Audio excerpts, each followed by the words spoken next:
मुरंबा मालिकेच्या आजच्या भागाचे अपडेट जाणून घेऊया या व्हिडिओमध्ये. तर आता आपण इथे पाहतोय की त्या म्हाताऱ्या आजोबांना वडापाव बनवता येत नसतात, त्यांना जमत नसतं. त्यामुळे मग आता रमा आणि अक्षय हे दोघंजणं त्यांना मदत करत असतात. रमा वडापाव बनवत असते तर अक्षय आता मस्तपैकी ते गरम गरम वडापाव विकत असतो. आता इकडे छान अक्षय आणि रमा ते वडापाव बनवत असतात, विकत असतात.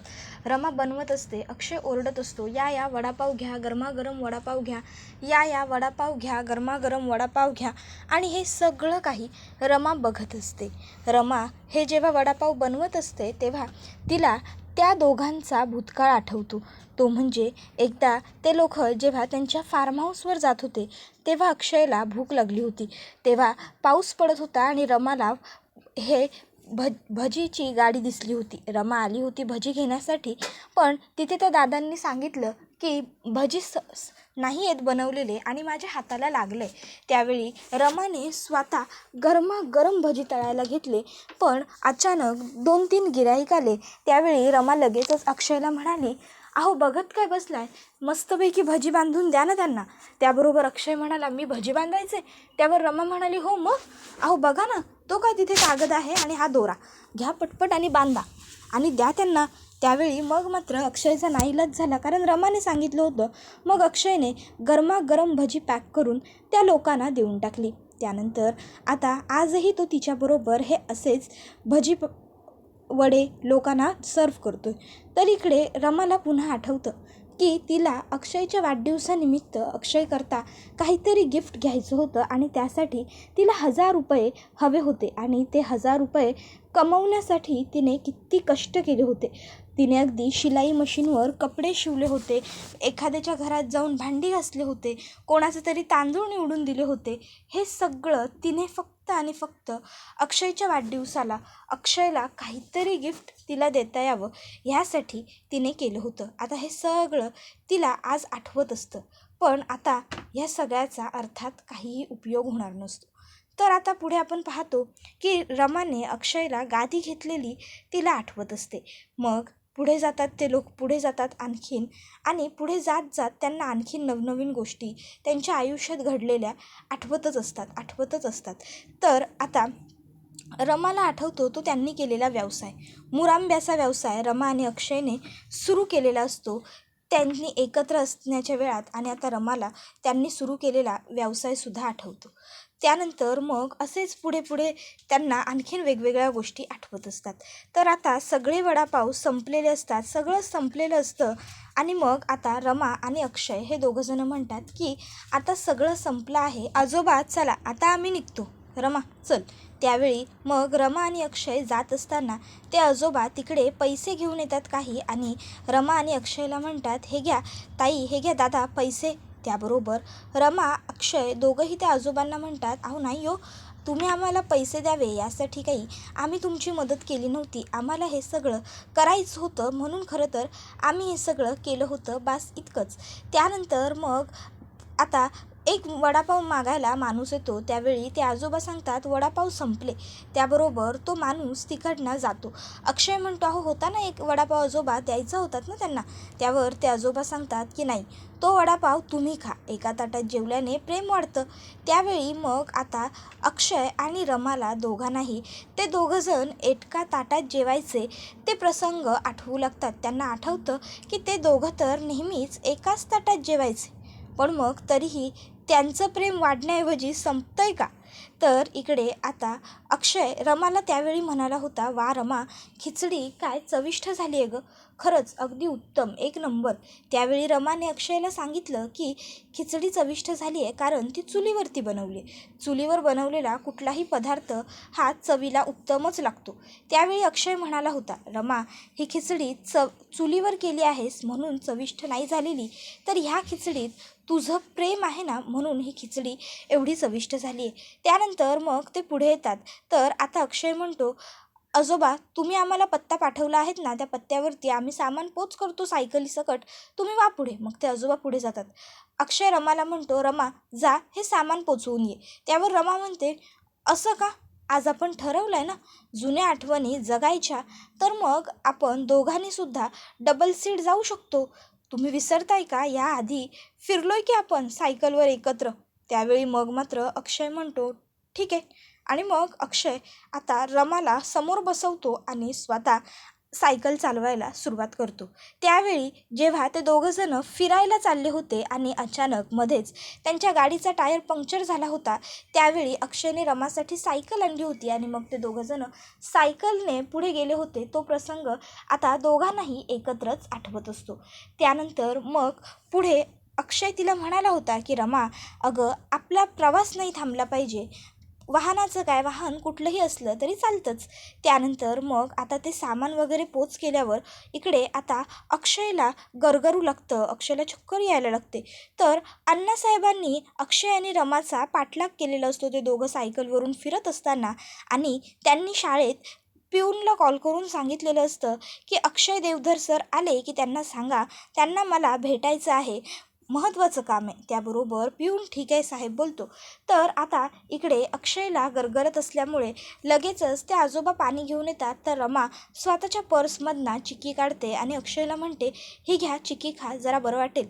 अक्षय चिक्की खातो. त्याबरोबर इकडे अक्षय त्या आजोबांनी पाणी दिल्यावर त्यांना थँक्यू म्हणतो. तर ते आजोबा, मला नको थँक्यू म्हणू, तुझ्या बायकोला म्हण, तिने चिक्की तुला वेळेवर दिली त्यामुळे तुझी शुगर कंट्रोल झाली, असं सांगतात.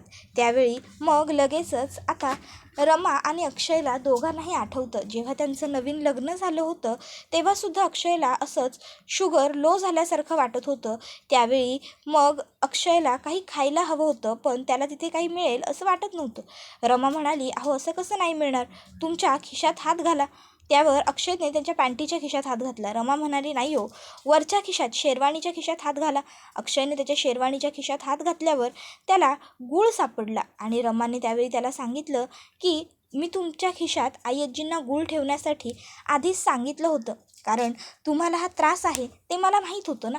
त्यानंतर मग आता अक्षय आणि रमा हे दोघंजणं बसलेले असतात. अक्षय म्हणत असतो, रमा खरंच आपल्या किती आठवणी आहेत नाही एकत्र, पण आता सगळ्याचा शेवट करायचं आहे.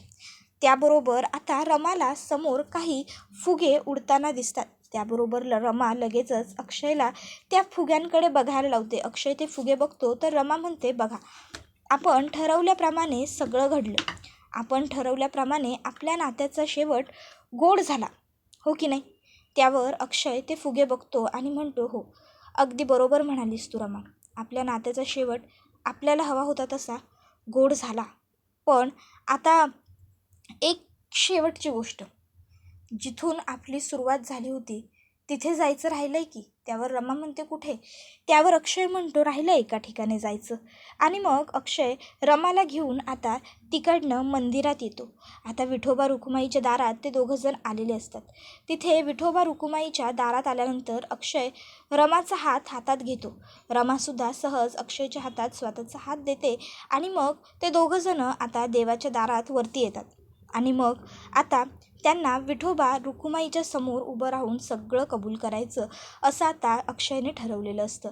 मग अक्षय तिथे दारात येतो देवीच्या आणि आता अक्षय आणि रमा दोघंही जण विठोबा रुक्माईसमोर डोळे मिटून उभे असतात.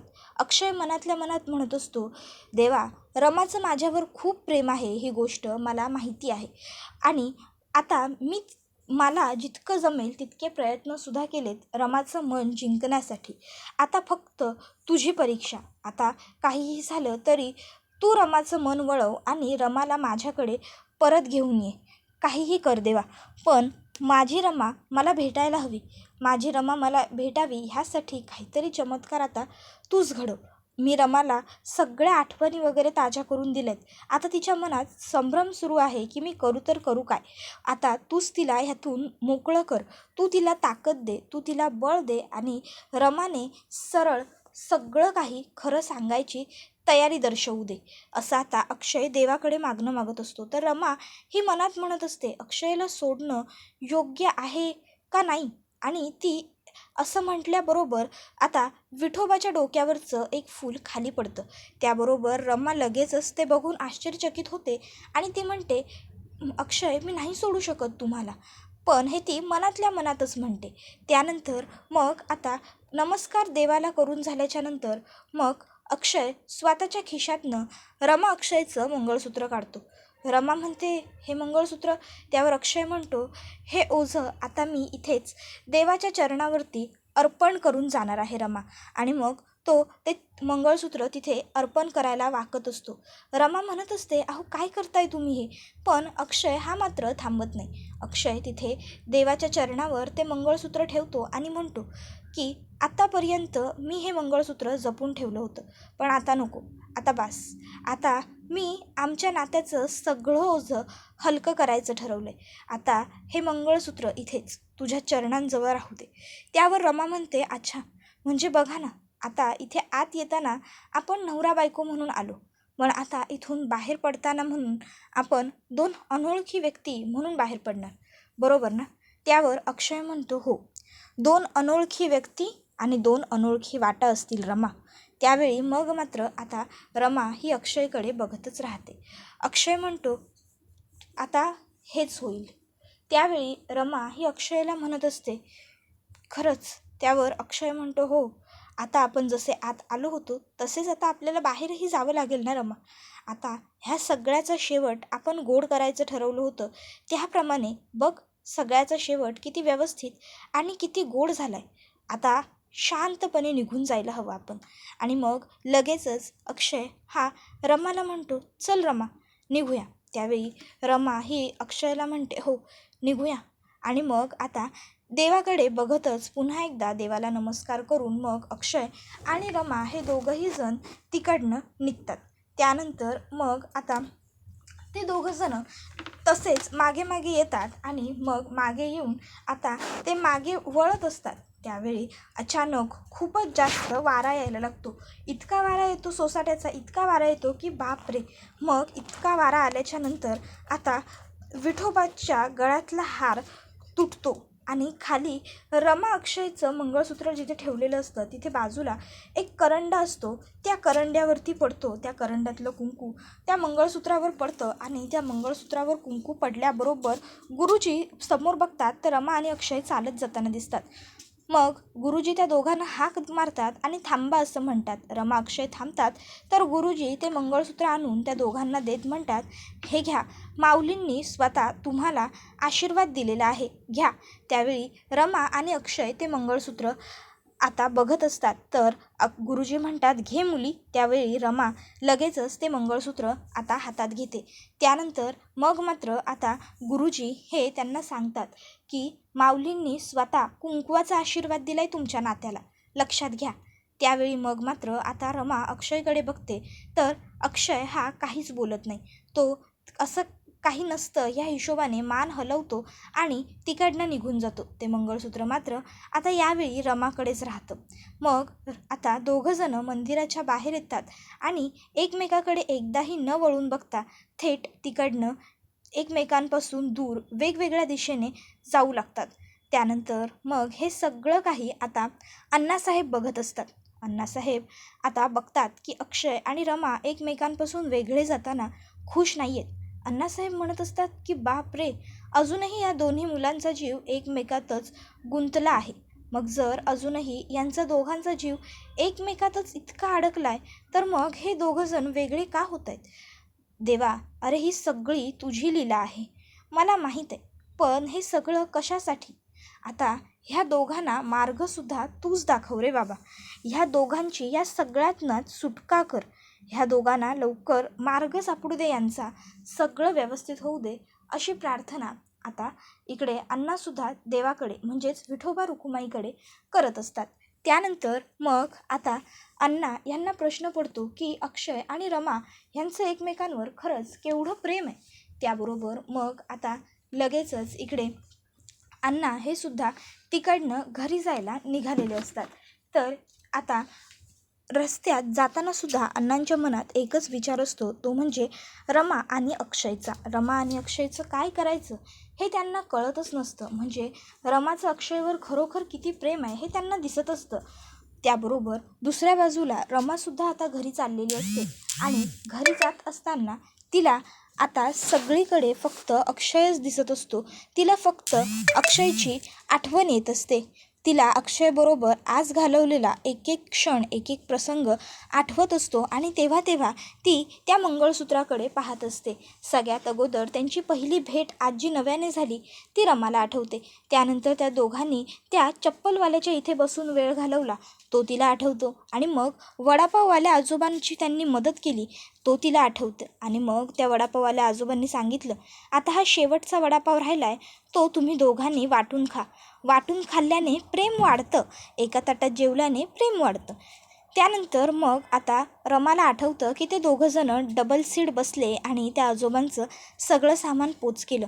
आणि मग त्यांच्या लग्नाचं जे मंगळसूत्र होतं ते अक्षयने स्वतःच देवाच्या दारात म्हणजे विठोबा रुक्माईच्या दारात अर्पण केलं. आणि ते दोघंजण तिकडनं निघत असताना विठोबा रुक्माईनेच ते मंगळसूत्र पुन्हा रमापर्यंत पोहोचवलं. आता या सर्व गोष्टी आठवत आठवत रमा ही पुढे पुढे पुढे पुढे चाललेली असते. तिला एकच गोष्ट वाटत असते की मी अक्षयपासून दूर नाही जाऊ शकत आहे का होतोय मला हा त्रास. आणि ती ह्या विचारांमध्ये मग्न असते आणि तिच्या वाटेने ती चाललेली असते. मग आता रमा ही बघता बघता घरी पोहोचते. घरामध्ये अंधार असतो. रमा अजिबातच लाईट वगैरे चालू करण्याच्या भानगडीत न पडता तशीच थेट तिकडनं वरती गुपचूप जात असते. पण लगेच लाईट्स लागतात आणि तिथे संध्या बसलेलीच असते. संध्या तिथे बसते आणि आलेल्या रमाला म्हणते, या मॅडम या. त्याबरोबर मग रमा जागेवरच थबकते. त्याबरोबर संध्या उठते आणि रमाकडे येते आणि रमाला म्हणते, काय ग पोट्टे, तुला काहीच वाटलं नाही का? सकाळी माझ्या नजरेसमोरनं निघून गेलीस पण तू मला हाक नाही मारलीस. तुला काय वाटलं होतं मी तुला जाऊ देणार नाही म्हणून मला हाक नाही मारलीस ना तू? हां, का वागते असं? अगं लग्न ठरले ना तू मा पोट्ट्याबरोबर, कमीत कमी त्या पोट्ट्याचा साईचा ह्या घराचा विचार तर कर ना. ज्या घरात लग्न ठरलंय त्यांचा. हां, कुणाला गेली होती लग्न ठरलेलं असताना भेटायला? झालं का तुझ्या माझी नवऱ्याबरोबर तुझं ते काय जुन्या आठवणींच्या बगीच्यात फिरून झालं? आलीस का परत पुन्हा? रमा, एक गोष्ट ध्यानात ठेवायच्या, जर माझ्या लेकाच्या दुःखाचं कारण तू बनणार असशील ना तर माझ्या इतकी वाईट बाई अख्खी जगात पाहिली नसशील तू. मी सोडणार नाही रमा तुला एवढ्या सहजासहजी, लक्षात ठेव. आणि हातात काय तुझ्या बघू? त्यावर रमा आता मूठ आणखीन घट्ट आवळून धरते जेणेकरून संध्याला तिच्या हातातलं अक्षय रमाचं जे मंगळसूत्र आहे ते दिसू नये. संध्या म्हणत असते, काय विचारते मी, हातात काय रमा तुझ्या, दाखव मले. पण रमा संध्याला ते दाखवत नसते. संध्या म्हणत असते, का करते हे सगळं तू? माझ्या पोट्ट्याची फसवणूक कशासाठी करून राहिली तू? हां, माझा पोट्ट्या बिचारा पडला साधा भोळा, तो तुला काय बोलून नाही राहिला, काय विचारून नाही राहिला म्हणून तुझ्या मनात येईल तसं वागशील का तू? हां. त्यावेळी मग मात्र रमा ही गप्प बसते. तर संध्या तिला म्हणते, काय विचारते? त्यावर रमा म्हणते, हे बघा आई. त्यावर संध्या म्हणते, बास आई बोलू नको मले. आई बोलण्याचा अधिकार ना तुले नाही आहे, तू गमावलाय तो अधिकार. पण एक गोष्ट लक्षात ठेव रमे, जर तुझ्यामुळं माझ्या साईला थोडा जरी त्रास झाला ना तरी मी तुला सोडणार नाही. नाही जर तुला अद्दल घडवली ना तर माझं पण नाव संध्या नाही, लक्षात ठेव. त्याबरोबर मग आता संध्या तिच्या हातातलं ते मंगळसूत्र पुढील भागात पाहतेच आणि मग संध्या ते मंगळसूत्र तिच्या हातातून हिसकावून घेते. रमा संध्याच्या पायांवर पडते आणि संध्याला म्हणत असते, आई प्लीज असं नका करू, ते मंगळसूत्र मला द्या आणि मला मोकळं करा ह्या सगळ्यात. नाही, मी अक्षयशिवाय नाही राहू शकत, माझं प्रेम आहे त्यांच्यावर. त्यावेळी मग मात्र आता संध्याच्या डोळ्यातही अश्रू येतात. तर पुढे आता आपण पाहतो की अण्णासाहेब त्या ठिकाणी येतात आणि मला रमाबरोबर थोडं खाजगीत बोलायचं आहे असं म्हणतात.